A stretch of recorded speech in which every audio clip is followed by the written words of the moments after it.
रत्नागिरी तालुक्यातील कोळंबे येथे 50 फूट खोल विहिरीत पडलेल्या दुर्मिळ काळ्या बिबट्याची तब्बल 36 तासांच्या शर्थीच्या प्रयत्नांनंतर वनविभागाने यशस्वी सुटका केलीये। विहिरीतील कपारीत दबा धरून बसलेल्या या नर बिबट्याने पिंजऱ्याकडे येण्यास नकार दिला।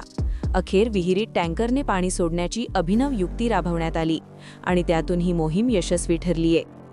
गावातील दिनेश भागवत यांच्या आंबाबागेतील विहिरीत शनिवारी सकाळी सुमारे 7च्या सुमारास वासराचा पाठलाग करताना हा बिबट्या कोसळल्याची माहिती मिळताच पोलीस पाटील समीक्षा तोरसकर यांनी तत्काळ वनविभागाला कळविले। त्यानंतर सकाळी 9 वाजल्यापासून बचाव कार्याला सुरुवात झाली। महाराष्ट्र वनविभागाच्या पथकाने दिवसभर विविध उपाय करूनही बिबट्याला पिंजऱ्यात आणण्यात यश आले नाही। विहिरीत सुमारे 2.5 फूट पाणी असल्याने बिबट्या एका दगडी कपारीत सुरक्षित बसून राहिला होता।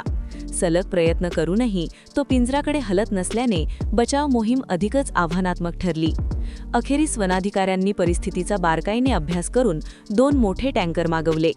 विहिरीत पाणी सोडण्यास सुरुवात होताच पाण्याची पातळी हळूहळू वाढू लागली आणि कपारीत आश्रय घेतलेला बिबट्या बाहेर पडला। समोर रणनीतीपूर्वक लावलेल्या पिंजऱ्यात तो अडकताच ग्रामस्थांच्या मदतीने त्याला सुरक्षितरित्या बाहेर काढण्यात आलं। या संपूर्ण मोहिमेत बिबट्याला कोणतीही दुखापत झाली नाही। वैद्यकीय तपासणीसाठी त्याला रत्नागिरी येथे आणण्यात आले आहे।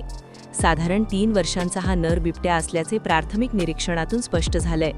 गेल्या 2 दिवसांपासून परिसरात निर्माण झालेल्या भीतीच्या वातावरणाला या सुटकेनंतर पूर्ण विराम मिळाला असून ग्रामस्थांनी सुटकेचा निश्वास टाकलाय।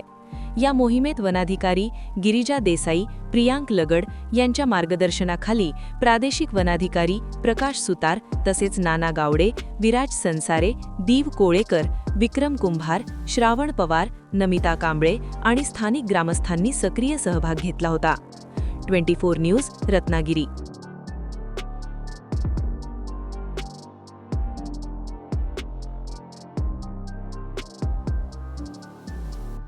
अशाच नवनवीन घडामोडी पाहण्यासाठी 24 न्यूज चॅनलला आत्ताच सबस्क्राईब करा, शेअर करा आणि बेल आयकॉनला प्रेस करायला विसरू नका। आणि हो, तुमची प्रतिक्रिया देखील कॉमेंट बॉक्समध्ये नोंदवा।